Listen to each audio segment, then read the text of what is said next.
Okay, so reviewing chapter 2, the first thing we talked about in chapter 2 was percentiles. And so when we look at a percentile, just remember, as I'd stated initially, that this definition does differ from what's in the back or in your textbook. We're looking at less than or equal to a certain value. So if we wanted to calculate your percentile on a certain test, you would look at your score and everybody that scored lower than you in order to calculate your percentile. We can use percentiles to create an ogive or a cumulative relative frequency graph. Basically, the x-axis of an ogive is similar to a histogram, and then the y-axis is going to be the cumulative relative frequency. It's not likely that you will have to create an ogive at any point in time, but you should be able to interpret them. Whoops.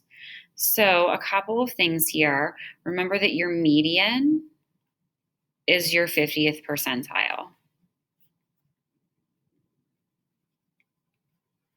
And then Q1 is your 25th percentile. And Q3 then is your 75th percentile. So this is the example from the 2.1 notes where we had the president's age at inauguration along with their cumulative relative frequencies. So if we wanted to estimate the median here, my frequencies, or cumulative relative frequencies, I should say, are on my y-axis. So my percents are on my y-axis. So my median is my 50th percentile. So I can locate that on y, and then I can trace over to my graph and then down to my x-axis to estimate that age. Or if I wanted to do the same for Q3, for example, 75% is going to be about here. So this was the median, this is Q3. I would trace over and then down to estimate that age. If you had an age and wanted to estimate the percentile, you just work in the opposite direction. You start on your age axis, trace up, and then over. All of these are estimates, so it is something that you do have a little bit of wiggle room with, and you could draw on the graph to kind of show your work and justify your cause. In section 2.1, we started to talk about z-scores, so you should know your formula for a z-score. And again, we can write it with the symbols instead, so x minus mu for the population mean over sigma for population standard deviation. And that tells us exactly how many standard deviations above or below the mean a particular observation falls. We also looked at transforming data, so like converting from inches to centimeters or curving a test. So if you were adding or subtracting a value to every single entry in a data set, so something like curving a test by 5 points, that is going to change measures of position. So it would change the mean, the median, your quartiles, but it is not going to change measures of spread. So your standard deviation remains the same. Your range remains the same. IQR remains the same. If you're changing by multiplying or dividing, so like converting from inches to centimeters, that's going to change both measures of position and spread. The only thing that we want to be careful of is that if for whatever reason this scale factor were negative, that we use the absolute value of the scale factor to change the measures of spread, because we can't have a negative measure of spread. And then in section 2.2, we started to look at density curves. Remember, density curves fall on or above the horizontal axis. And the big key is that the area underneath it is exactly equal to 1, because that's going to correspond to 100% of the distribution. And so once we know some information about that density curve, we can use the area under the curve within certain ranges to calculate percentiles or proportions. So we looked at the normal distribution and stacked that up against the empirical rule. And so this told us that roughly 68% of observations are within 1 standard deviation of the mean, 95% within 2 standard deviations of the mean, and then 99.7 within 3.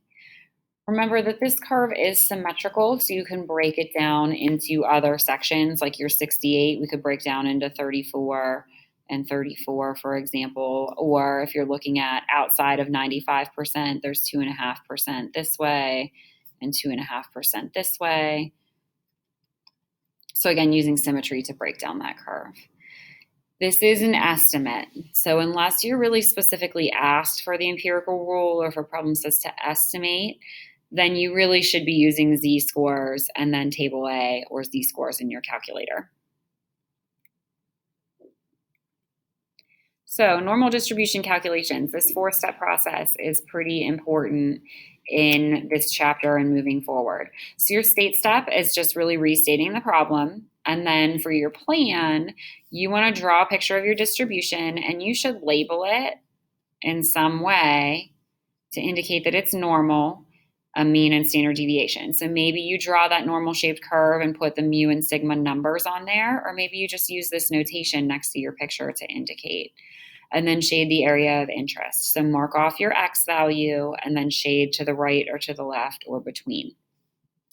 Then you're going to go ahead and standardize to get your z-score, and then you'll either use table A or you can use the calculator. And when you go through and you find that value, this is where you should be using that capital P, and then Z is either less than, greater than, a certain value is equal to the number from the calculator or the table. And then once you get that number, you're going to write it in the context of the problem. So it's giving you the proportion of what in terms of the original state. We can only use z-scores and table A or z-scores with the calculator functions if the distribution is normal.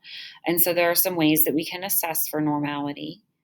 So one is just by plotting the data. So if you make a histogram or a dot plot, is it reasonably symmetric? And again, you're looking at sample data. So is it reasonable to assume that the population would be approximately normal based on your sample data? But remember, when we describe, it's always approximately or roughly. We can also check to see if the data follow the empirical rule. So here, this is where you're counting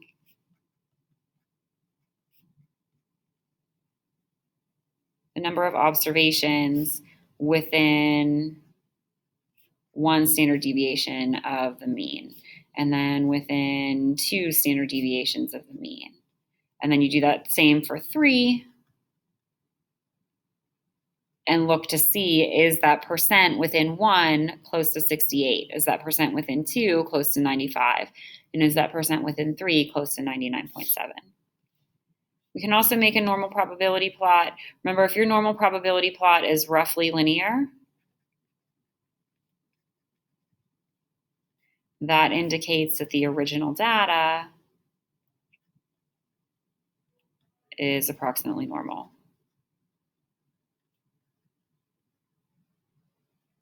But we do want to be careful when we interpret that normal probability plot. We don't want to just say linear, so normal. We want to say the NPP is roughly linear, which indicates that the original data set is approximately normal. And then you can also compare number summaries. So you can look at things like, is the mean close to the median? Or if you go out 3 standard deviations from the mean, are you pretty close to your minimum and maximum values?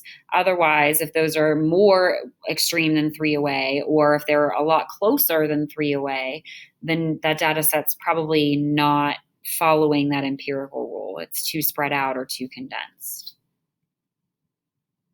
Okay, so for your review, Chapter 2, there is an optional practice test in the book, and those answers will be worked out on Schoology. If you're interested, I'll put them in the assignments folder. But again, that's optional. It does not need to be turned in.